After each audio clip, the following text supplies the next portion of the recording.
Dear students, दादाजी की class में एक बार फिर से आप सबका स्वागत है।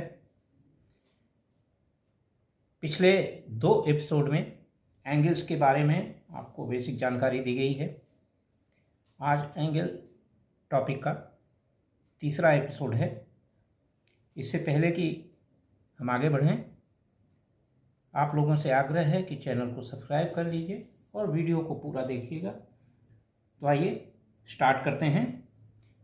पहला सवाल है, 2 संपूरक कोणों का अनुपात 3:7 है। दोनों कोणों का मान ज्ञात करें। संपूरक का मतलब supplementary. 2 supplementary angles are in ratio 3:7। Find the angles. तो इसको हल करते हैं।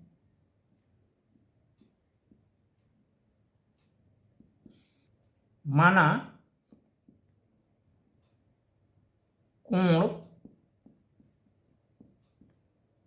3x व 7x हैं, तो हमने x से 3 में मल्टीप्लाई कर दिया, x से 7 में मल्टीप्लाई कर दिया, तो पहला कोण x हो गया और दूसरा कोण 7x हो गया।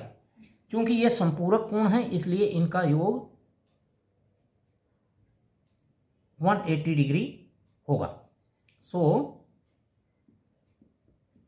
इसलिए 3x plus 7x equal to 180 degree और 10x इक्वल टू 180 डिग्री और x equal to 180 divided by 10 equal to 18 degree.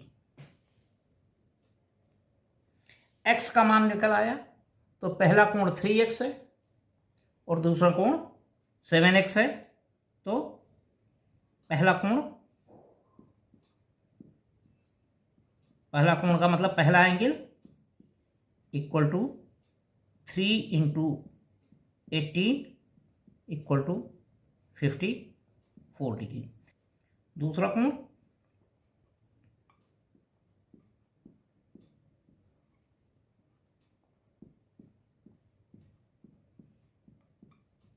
7 into 18 equal to 126 degree.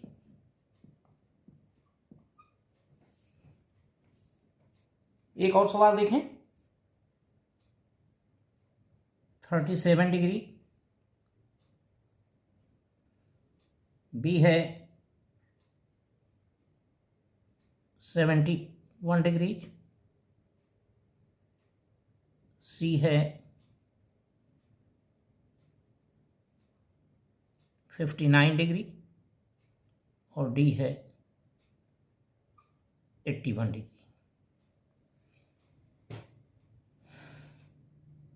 Solution, इसको हल करते हैं। कंप्लीमेंट्री का मतलब 2 कोणों का अगर योग 90 है तो उनको एक दूसरे का कंप्लीमेंट्री एंगल कहते हैं। तो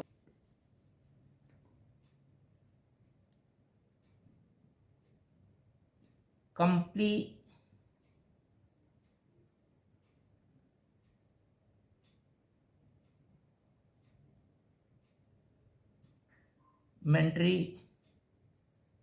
of 37 degree is equal to 90 minus 37 equal to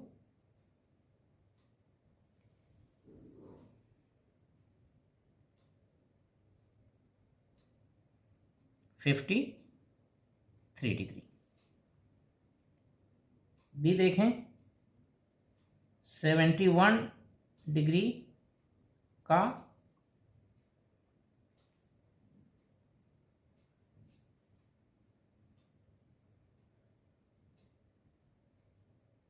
पूरक कोण बराबर 90 माइनस 71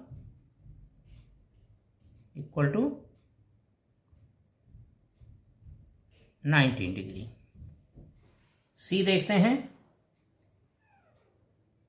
59 डिग्री का पूरक कोण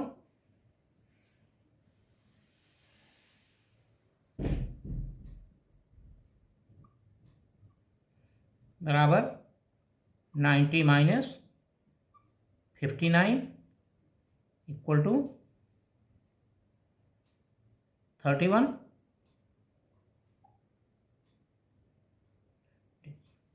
और डी है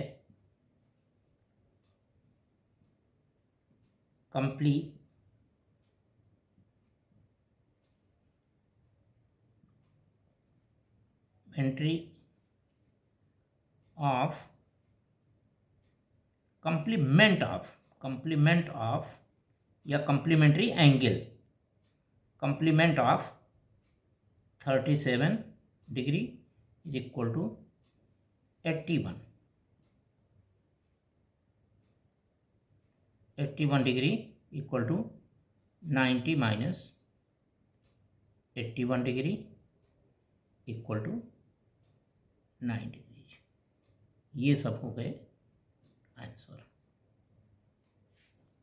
तो अगला क्वेश्चन है, पार्श्वांकित चित्र में एंगल एक्स, एंगल वाई और एंगल जेड का मान बताएं।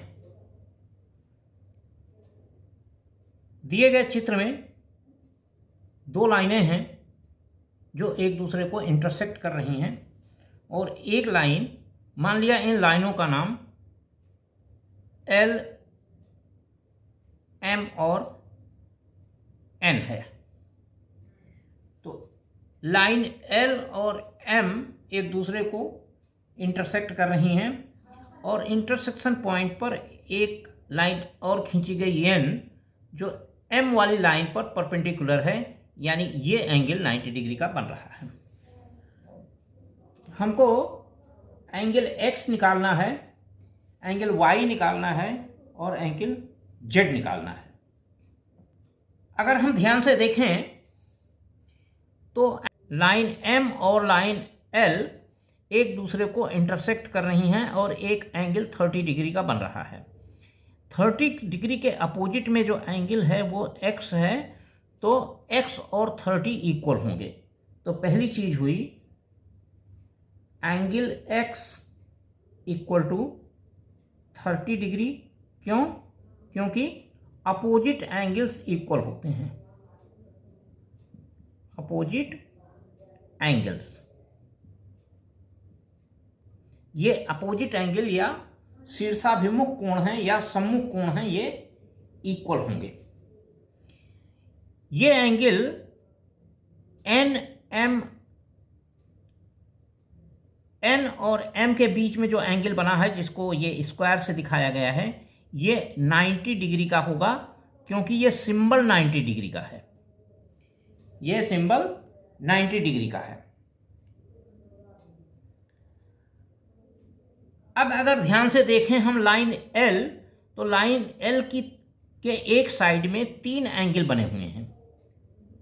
लाइन एल के नीचे वाली साइड में 3 एंगल बने हुए हैं, एंगल जेड प्लस 90 प्लस 30, ये 3 एंगल एक साइड में बने हुए हैं। दिस इज इक्वल टू 180, क्योंकि हम लोगों ने देखा है, जाना है कि स्ट्रेट लाइन के एक साइड में जो एंगल एक पॉइंट पर बनते हैं उन सबका योग 180 होता है, और angle z equal to 60 degree.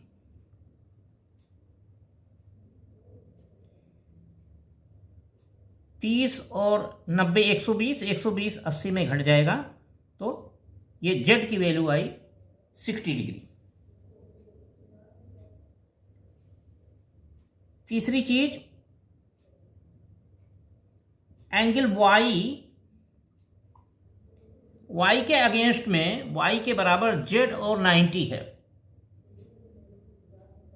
y का जो अपोजिट एंगल है z प्लस 90 है, एंगल z प्लस 90 डिग्री, क्यों? Opposite angle,